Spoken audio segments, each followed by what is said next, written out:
Se você não tem uma dívida de R$1 milhão e tendo que vender a sua casa, o seu carro e todas as coisas que você tem por ter passado algumas noites na UTI, no hospital. Se você não precisa rezar todos os dias para não ficar doente porque não teria dinheiro para pagar uma consulta ou os exames. Se você não precisa entrar ilegalmente em um outro país para conseguir atendimento básico? Se você sofreu um acidente de trânsito e não precisou pagar R$5.000 pela ambulância que te levou para o hospital. Se você não precisou de um transplante de órgão ou uma transfusão de sangue e não precisou pagar nada por isso. Se você consegue todas as suas vacinas e medicamentos para diabetes, asma e pressão alta no posto de saúde. Por isso e por tudo mais que a gente vai contar hoje aqui para vocês, defenda o SUS.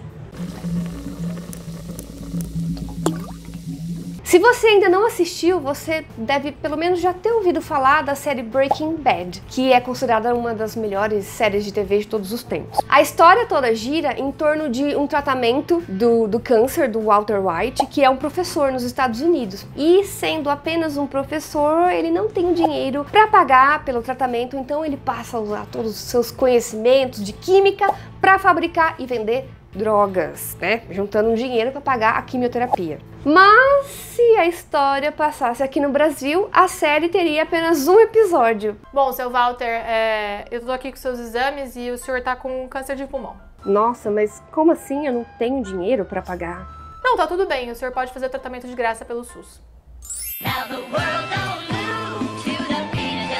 Bom, mas não foi sempre assim. Já teve uma época em que o Brasil era conhecido como um país doente e muitas pessoas nem queriam vir pra cá justamente com medo de pegarem alguma doença. E aí depois houve uma época em que só quem tinha carteira assinada ou muito dinheiro tinha realmente direito ao acesso à saúde. Faz só 30 anos que nós temos o acesso gratuito à saúde garantido para toda a população. E com este vídeo a gente quer te mostrar a importância dessa conquista, por que ela precisa ser defendida e te contar 5 coisas que você não sabia sobre o SUS e como usar melhor o sistema.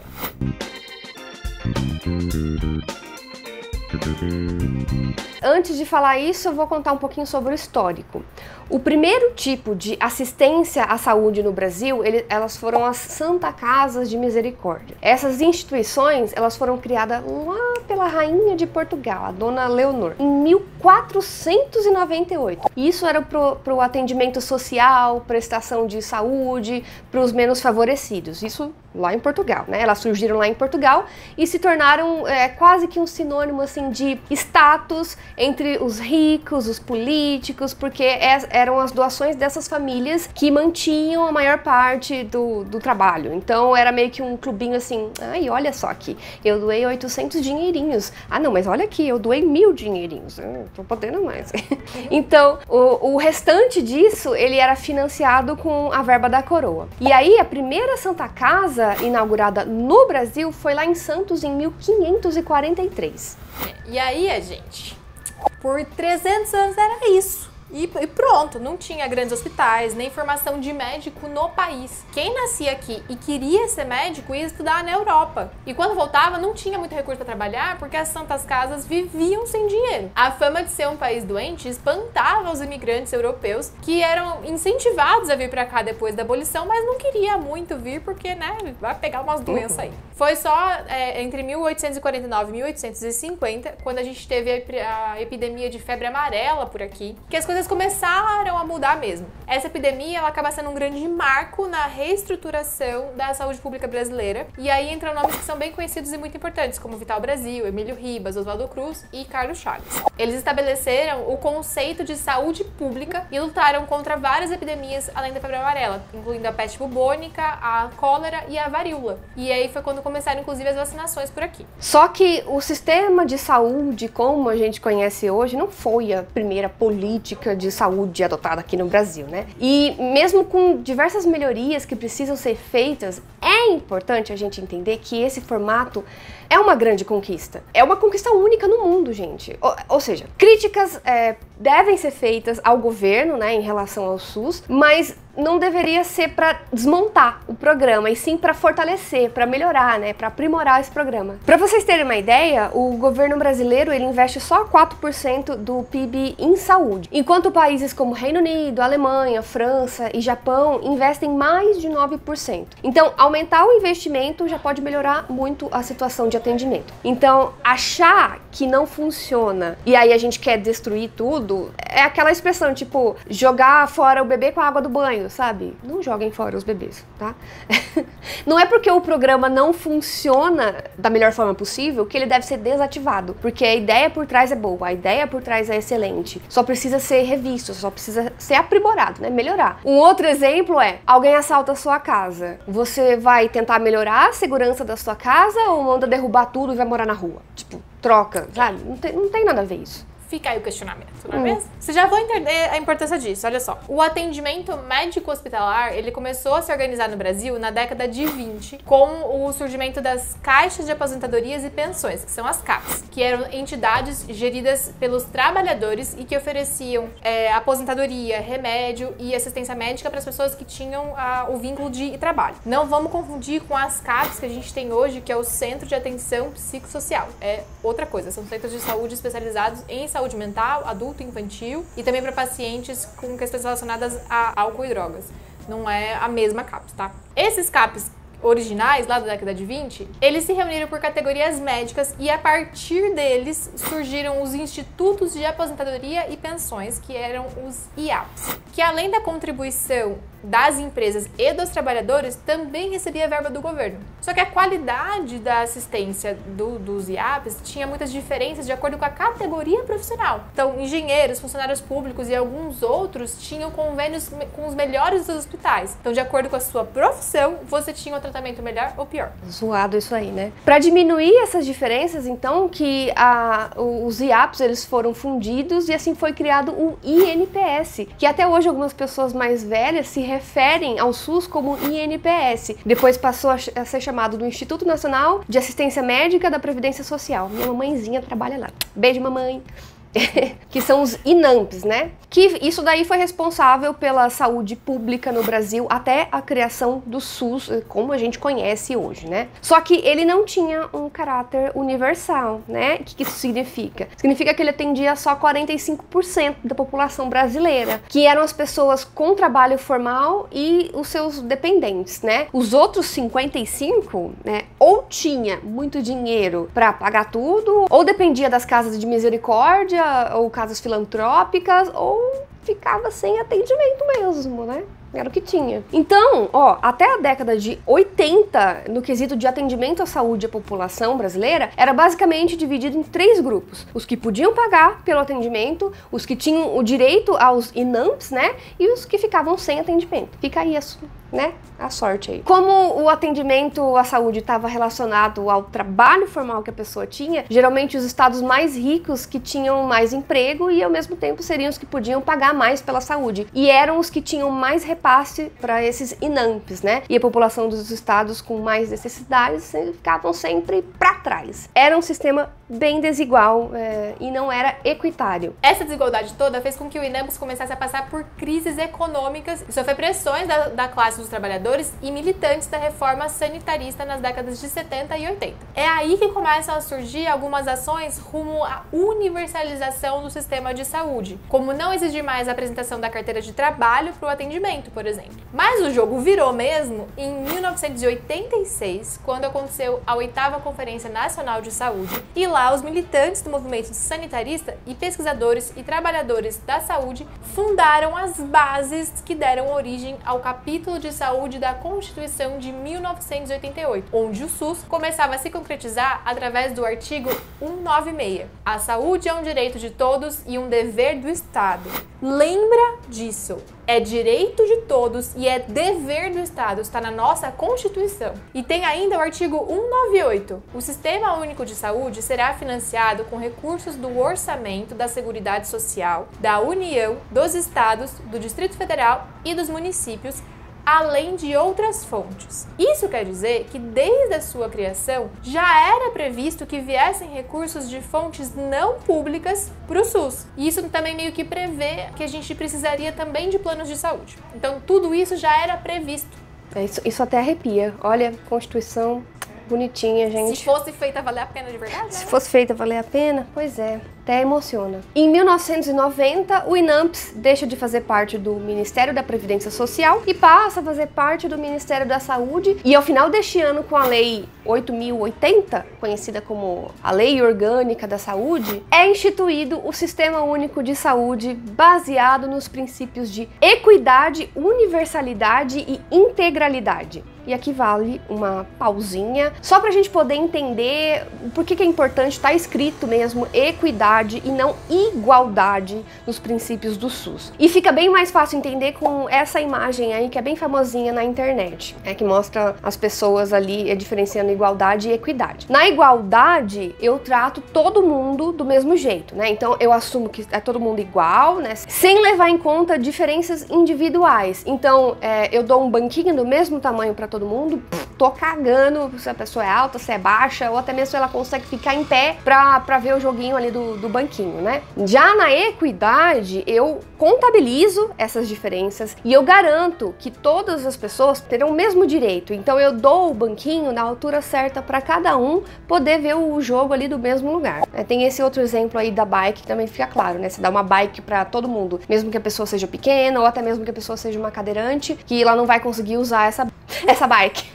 Eu falei aqui. E aí na equidade você adapta, né, esse veículo aí para de acordo com as características individuais. Exatamente, é isso que eu queria falar. Perfeito, é isso que eu queria falar.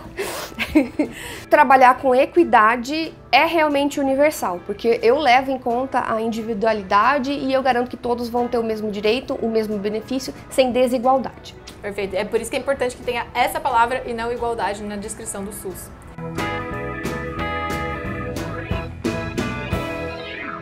E agora a gente vai entrar numa explicação sobre como que funciona esse sistema. O SUS ele atende todos os quase 212 milhões de habitantes do Brasil, incluindo aqueles que têm os planos de saúde privados, porque a Agência Nacional de Saúde, que é a ANS, que regulamenta esses planos de saúde, é vinculada ao SUS. E porque também muitas coisas relacionadas à saúde são exclusivas do SUS. Quando você faz um tratamento para tuberculose ou infecção por HIV, por exemplo, você está usando o SUS independentemente de você fazer isso no plano de saúde ou não. Os medicamentos para tratar essas infecções, eles são distribuídos exclusivamente pelo SUS. Isso garante acesso universal e sem preços abusivos a esses medicamentos que as pessoas terão que tomar por muito tempo. Quando a gente usa hospitais filantrópicos, a gente também está usando o SUS, porque o Ministério da Saúde transfere recursos para os estados e municípios e eles transferem esses recursos para essas instituições filantrópicas. Existem muitos hospitais que a gente tem como sendo privados, mas que na verdade são entidades classificadas como filantrópicas, ou seja, que não têm a obtenção de lucro como objetivo, que além de atendimentos particulares e por convênio, também recebem repasse do SUS. Aqui em São Paulo, a gente tem como exemplo o Sírio-Libanês, a Beneficência Portuguesa, o Hospital Albert Einstein e muitos outros. E essa é a coisa número 1 que você não sabia sobre o SUS.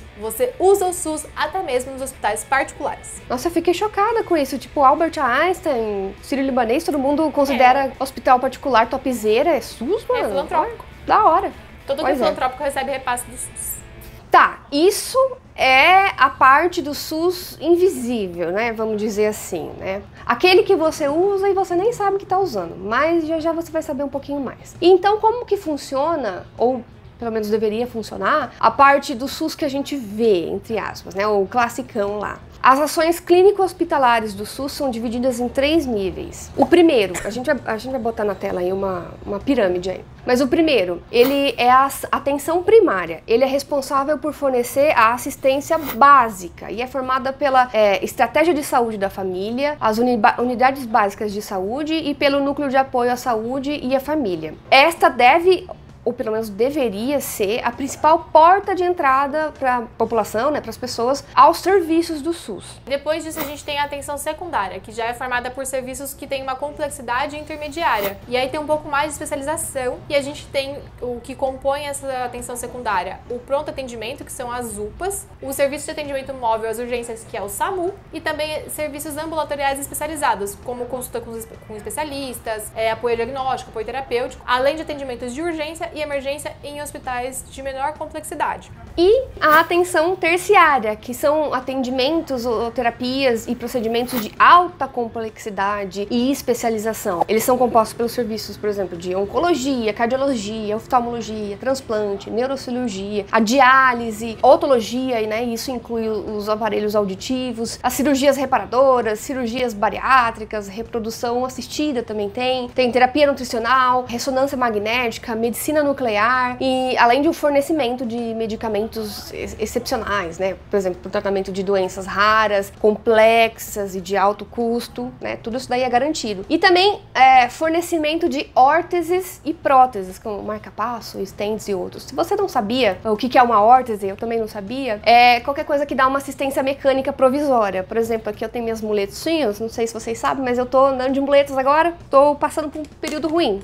Mas essas muletas são consideradas como órteses. Também o óculos que a Laura costuma usar. Deveria estar usando neste momento, inclusive. Deveria estar usando, vamos poupar esses olhinhos aí. Eles também são considerados como órteses. Legal, né? Não sabia. Mal, foi falha minha não ter colocado isso no roteiro. Tô aprendendo muita coisa. Bom, e aí, dito tudo isso, veio uma questão bem importante, que é o seguinte: quando o SUS foi idealizado, o número de estabelecimentos e de profissionais disponíveis, ele foi pensado para que todo o fluxo de pacientes se iniciasse na atenção primária, para que aí sim, só aqueles que precisavam realmente de um atendimento mais complexo fossem transferidos para atenção secundária e daí para atenção terciária se fosse necessário. Porque na atenção primária, os profissionais eles fariam uma triagem e aí resolveriam o problema na hora ou encaminhariam o paciente para a atenção que ele precisasse, secundária ou terciária, de acordo com o caso. Então era para ser tipo essa imagem que vocês estão vendo na tela. Eu teria que ter todos os pacientes chegando na atenção primária, então 100% deles, que aí a atenção primária seria o postinho de saúde, né, a UBS do seu bairro, e aí eles vão ser atendidos ou então eles vão ser encaminhados para cima. E aí a porcentagem de pacientes encaminhados para cima era para ter só cerca de 20%. A UPA deveria receber só 20% dos pacientes, não mais da metade, e só 5% deles deveriam passar para os hospitais mais complexos, que seriam a atenção terciária. E aí lembrando que a atenção secundária e terciária, elas envolvem procedimentos mais complexos e que por isso são mais caros. Essa é a coisa número 2 que você não sabia sobre o SUS. A atenção primária deveria ser sempre a porta de entrada para o sistema. Ah, mas aí você pode falar, mas o SUS foi idealizado então para economizar dinheiro, né? Segurando as pessoas ali na atenção primária. Não, meu amado, calma, calma. A imensa maioria dos atendimentos do pronto-socorro, eles podem sim ser resolvidos em um postinho de saúde, né? Eles foram idealizados para atender até 80% dos problemas de saúde da população. Lá tem, por exemplo, médico clínico geral, tem equipe de enfermeiro, tem farmacêutico, que consegue avaliar se você precisa ser encaminhado para um especialista ou não, né? Tem troca de curativo, resolve a dor de barriga que você tá, faz inalação, coleta exame de sangue, acesso a medicamentos e até tratamento odontológico. E aí, com isso, só cerca de 20% dos casos teriam que ir pro pronto-socorro. Por exemplo, quebrar um braço, sofrer um infarto, um derrame, tá, sei lá, com uma febre muito alta. E também tem os casos mais graves que dariam os 5%, né? Como aqueles que precisam de cirurgias, internação na UTI, ou algum exame mais complexo. Aí iria para essa atenção terciária, né? Essa rede terciária. A pirâmide real é essa, ó. Não são todos os atendimentos que entram na atenção primária. Mas então, no fluxo real do SUS que realmente acontece, 70% das pessoas chegam direto na atenção secundária e terciária, sem passar pelo posto de saúde. O problema disso é que, além de encarecer o custo do atendimento, aí usando os especialistas os exames de alto custo para resolver problemas que são mais simples e que poderiam ter sido resolvidos no posto, tem superlotação população, porque o sistema não foi desenhado para receber esse número de pessoas. É por isso que todo mundo sempre reclamando que os hospitais públicos estão superlotados. E aí, além de investimento nos postos de atenção primária, falta também uma instrução geral da população para que todos saibam como usar o SUS, porque isso é muito importante para evitar aglomeração, fila e hospital cheio. E eu não sei se vocês se lembram, mas no começo da pandemia, quando a gente ainda sabia muito pouco sobre a Covid, né, não sabia como fazer, a orientação do Ministério da Saúde era que qualquer pessoa com sintoma procurasse o UBS, né, que é o postinho, e não fosse direto para UPA, porque no postinho poderia ser feita a triagem, né, aí desses casos, aí eles iam determinar se realmente tinha mais chance de ser Covid ou mais chance de ser um resfriado. Eles estavam orientando as pessoas a seguirem o fluxo do sistema para evitar a sobrecarga nos hospitais. Só que com o passar dos meses, né, a gente foi aprendendo mais sobre a Covid e tal, os sintomas, e aí percebeu que esses sintomas eles poderiam agravar muito rapidamente. E aí que foi que a recomendação mudou e passou a ser procurar a UPA direto, né? Assim a pessoa ela teria mais um suporte mais especializado para evitar as complicações da doença. Isso é o sistema de atendimento médico hospitalar. Mas o SUS não é só isso. Ele está presente em todas as vistorias sanitárias de portos, aeroportos, restaurantes, estabelecimentos de estética, estúdio de tatuagem e piercing, padaria, empresas que produzem materiais hospitalares, medicamentos e equipamentos para a saúde, empresas das quais a gente importa matéria-prima para a produção de medicamentos, produtos de limpeza, cosméticos, atua também na segurança do trabalho das empresas, na qualidade dos alimentos produzidos, inclusive de como é realizada a manipulação desses alimentos, e ainda é responsável por criar padrões que garantam maior proteção à saúde. Então, meus amigos, se você come, toma uns remedinhos de vez em quando, né, eu espero, compra uns shampoo e até se você faz umas tatuagens com segurança, você tá usando o SUS. Então, a coisa número 3 que você não sabia é que o SUS está muito mais presente do que só na atenção médico-hospitalar. Que legal, também não é outra coisa que eu não sabia isso daí. Além de tudo isso que a gente falou, a gente separou aqui mais alguns exemplos de coisas que tem no SUS. E aqui eu vou citar só algumas coisas que a gente julgou mais importantes ou mais legais de mencionar. A lista completinha você pode conferir no próprio site do SUS, tá? Primeira coisa é sobre a vacinação. O Brasil, ele disponibiliza de graça mais de 300 milhões de doses de vacinas todos os anos, o que coloca o nosso país entre os que oferecem o maior número de vacinas na rede pública. E além das vacinas, ainda tem, por exemplo, soros antiofídicos, né, contra o veneno de cobra, imunoglobulinas que são usadas para tratamento de várias doenças. Existe também um calendário vacinal especial para a população indígena, para pacientes com doenças do fígado, para pessoas com síndrome de Down. Lembra a importância da equidade, cada um tem aquilo que precisa realmente. São necessidades diferentes. E aqui tem um ponto muito importante para frisar. A ausência de um sistema público de saúde dá força também a, sabe o quê? O movimento anti-vax, né? Nos Estados Unidos, a população, ela paga pelas vacinas. Então, um dos argumentos contra a vacinação é que as vacinas, elas são um produto da indústria farmacêutica que quer empurrar para a população para lucrar mais, né? Já que no Brasil isso não acontece. A Fiocruz e o Butantan, eles produzem todas as vacinas usadas nas campanhas de vacinação e a população não tem que pagar nadinha por isso. Países que não oferecem gratuitamente as vacinas podem ter dificuldade em combater doenças preveníveis, né? Como sarambo, cachumba, rubéola e que pode parecer inofensivo, mas são responsáveis pela morte de muitas crianças. E além disso, você pode também obter medicamentos totalmente de graça pelo SUS. Tanto os básicos, que tratam as doenças mais comuns, como a pressão alta, diabetes, asma e muitas outras que são doenças crônicas e comuns, como também medicamentos estratégicos para tratar doenças infecciosas, como eu mencionei, a tuberculose e o HIV, além também de dengue, malária e leishmaniose, e também medicamentos de alto custo. Qualquer cidadão pode ter acesso a qualquer um desses medicamentos. É só consultar qual é o procedimento para cada um deles. Toda a rede de hemoterapia, ou seja, bancos de sangue, hemocentro, bancos de medula, tudo vinculado ao SUS. Você já doou um sanguinho para aquele seu amigo, parente que foi internado, você já precisou receber um sanguinho, você usou o SUS, né? Inclusive um recadinho aqui, doem sangue e medula, você vai salvar vidas com isso. Cadastre no Redome, que é o Banco Nacional de Medula Óssea, e é super importante. A gente vai deixar o link aqui embaixo, para garantir. 96% dos transplantes de órgãos são gerenciados e financiados pelo SUS através do Sistema Nacional de Transplantes. Mesmo que o transplante ocorra em um hospital privado, a instituição recebe os repasses para a realização desse procedimento pelo SUS. incluindo em todos os medicamentos que o paciente precisa para ter alta. Os outros 4% desses transplantes são realizados de maneira particular. Nenhum convênio de saúde cobre esse procedimento. Então tem que pagar do bolso mesmo. E aí essa é a coisa número 4 que você não sabia. Transplante só pelo SUS ou então pagando do próprio bolso. No SUS também tem uma forte promoção da saúde materna e da saúde infantil, que envolve desde as redes de planejamento familiar até a doação de leite materno, como os bancos de leite humano, a rede cegonha também, é bem legal. E ainda tem um programa especial de saúde indígena. Essa população pode ter doenças e complicações diferentes por conta do estilo de vida, dos costumes, da localização que eles têm. Por isso, precisa de um planejamento especial para atender as necessidades deles. Equidade. Lembra?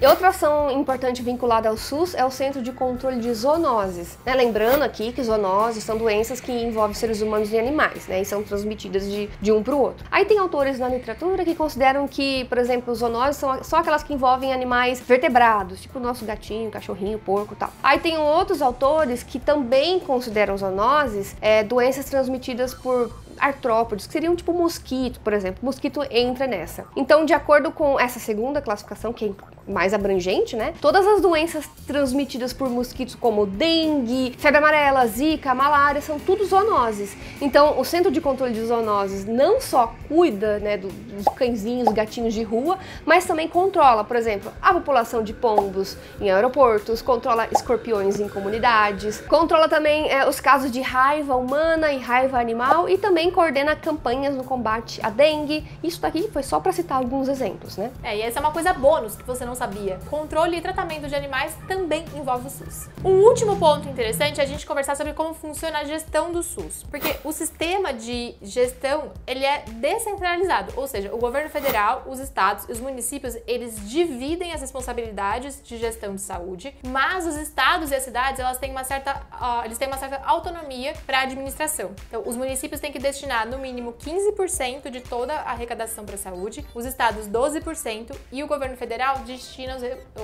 os recursos de acordo com os gastos do ano anterior e da arrecadação do PIB.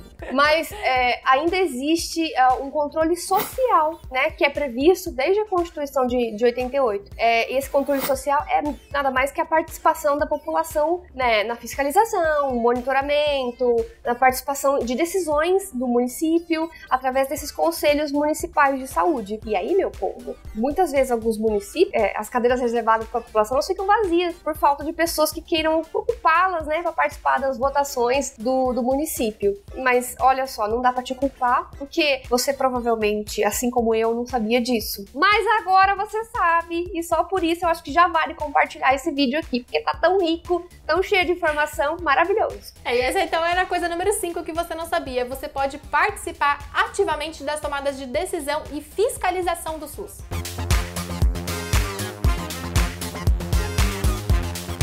Bom, e não dá pra gente terminar esse vídeo sem exaltar as conquistas do SUS. Editor, música de glória neste momento. A primeira coisa delas é que o acesso à saúde passou a ser um direito de todos, sem distinção, trabalhando com um consenso de equidade, ou seja, disponibilizando mais para quem precisa de mais. O tratamento para pacientes com HIV ou pacientes com AIDS, ele é totalmente financiado pelo SUS, não sendo possível comprar esses medicamentos. E quando um paciente ele é tratado pelo sistema privado, os colaboradores eles buscam os medicamentos no SUS. A gente teve a erradicação da paralisia infantil, graças às campanhas de vacinação contra a poliomielite. Fim da mortalidade por sarampo, também graças à vacinação.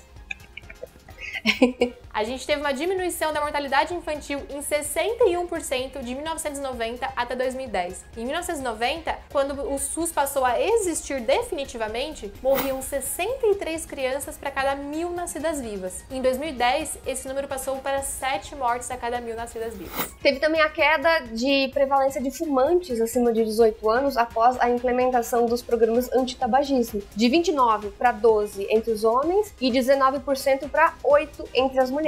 O sistema de vigilância atuante que a gente tem no SUS permitiu que o aumento de casos de Zika fosse detectado rapidamente e a formação de uma estratégia de tempo real para uma contenção da epidemia. O Brasil foi um exemplo de combate à epidemia no caso do Zika.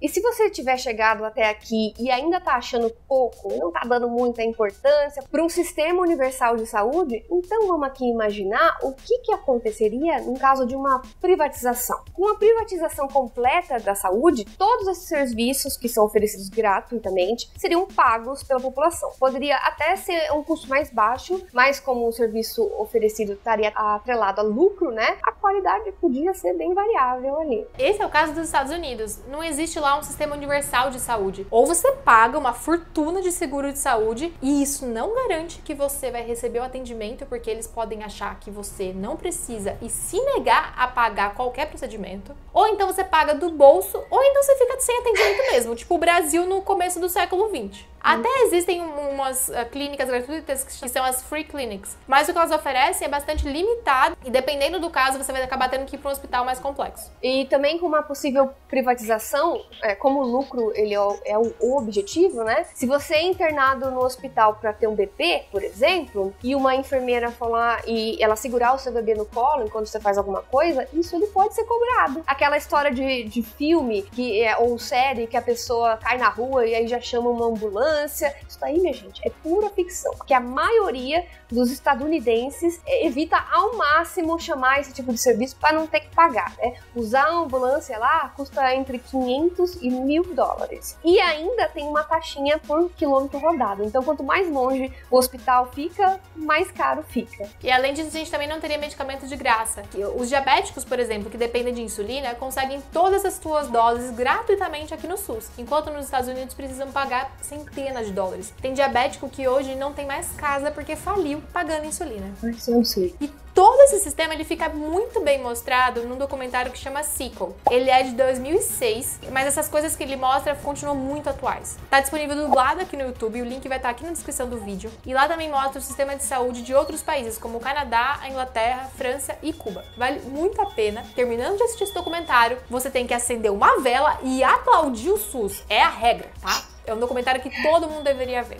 E vale a pena lembrar que em algumas cidades como São Paulo, por exemplo, muitos serviços eles já são administrados por organizações sociais e isso não deixa de ser um tipo de privatização, né? Inclusive, os salários dos profissionais que atuam lá, né, diminuiu e são muito variáveis entre as diferentes organizações sociais, o que afeta, inclusive, a qualidade do serviço. Outra questão muito importante é que depois da implementação das organizações sociais, muitos serviços de saúde deixaram de aceitar estagiários e residentes da área da saúde, prejudicando, então, a formação desses profissionais e também afetando a qualidade dos serviços futuros. É claro que muitas coisas precisam ser melhoradas no nosso sistema único de saúde, principalmente quanto à gestão dos recursos e a variação que a gente tem de alguns serviços prestados. Mas isso a gente tem que cobrar de quem está no governo em todas as esferas de poder, prefeito, governador e presidente. É preciso exigir que ele seja melhorado, que mais dinheiro seja investido e não achar que porque ele tá ruim precisa acabar. O SUS é um sistema que serve de modelo mundialmente e alguns dos programas, principalmente de tratamento de câncer, transplante, HIV, o sistema de vacinação e o acompanhamento de gestantes, eles são considerados de excelência pela OMS. Defenda o SUS!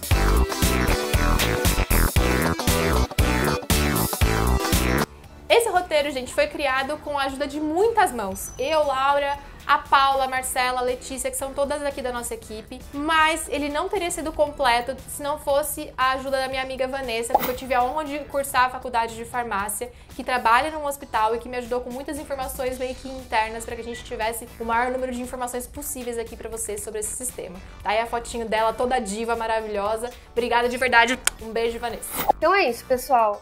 Defendam o SUS, mandem esse vídeo para quem... A gente tem sempre um contato, um amigo no Facebook, no Twitter. Manda esse vídeo para eles, porque assim...